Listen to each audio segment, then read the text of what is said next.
Hi hello வணக்கம். இது உங்கள் சிவி ஜோன். எல்லாரும் எப்படி இருக்கீங்க? இப்போ பார்த்தீங்கன்னா ஒரு சம்பவம் நடக்குது. இந்த சம்பவத்தை பார்க்கும்போது ஏன்பா ஜெஃப்ரி நீ நல்ல பையன் நினச்சா சௌந்தர்யா நேற்று எவ்வளோ அழகாக உங்களுக்கு ஒரு பாடம் எடுத்தாங்க. அந்த பாடத்துக்காக தான் நான் இன்றைக்கி வின் பண்ணேன் அப்படின்னு சொல்லியிருந்தா வேறு மாதிரி போயிருக்கோம்.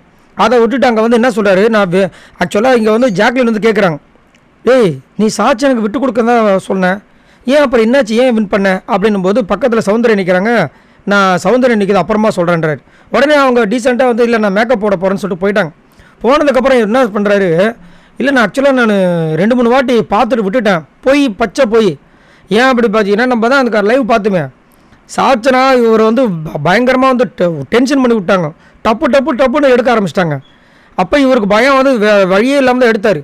ஆனால் அங்கே வந்து என்ன சொல்கிறாருன்னா, இல்லை நான் வந்து 2-3 வாட்டி பார்த்தேன், அதை நான் விட்டுட்டேன், அதுக்கப்புறம் ஏன்டா நீ எடுத்த, ஏதோ க்யூரியாசிட்டி ஆகிடுச்சா, இதை எடுக்கணும்னு நினச்சா, இல்லை எதுக்காக நேற்று நீ விட்டு கொடுக்க போகிற சொன்னல, அப்புறம் என்னென்னா இல்லை அப்படி தான் சொன்னால் தான் நான் தான் உங்ககிட்ட டஃப்பு கொடுப்பேன் தானே சொன்னேன் உங்ககிட்ட அப்படின்றாரு. சரி டஃப்பு கொடுப்பேன்னு சொன்னேன், கடைசி நேரத்தில் எதுக்கு எடுத்த அப்படின்னு இவங்க கேட்குறாங்க. ஏன்னா ஜாக்லின் வந்து பெருந்தன்மையாக நார்மலாக கேட்குறாங்க, அவங்களுக்கு புரியல. ஏன்னா இவங்க டபுள் கேம் ஆடுறாங்க, அவங்களுக்கு அது புரியல. அப்போ அவர் வந்துட்டு இல்லை எனக்கு இந்த சௌந்தர்யாவை நைட்டு ட்ரிப் பண்ணி விட்டுச்சுன்னு. சௌந்தர்யா இப்போ சொன்னதுனால தான் அதை எடுத்தியா அப்படின்னு கேட்குறாங்க. இல்லை அதுவும் ஒரு காரணம், ஆனால் அப்படின்னு சொல்லிட்டு மழுப்புறாரு. எதுக்கு மழுப்புனன்றேன், நீங்கள் ஒரு நேர்மையான கேம் கொடுக்குறீங்கன்னா, ஆமாம் வந்து அந்த கேப்டன்ஷிப்பை வின் பண்ணணும்னு நினச்சேன்.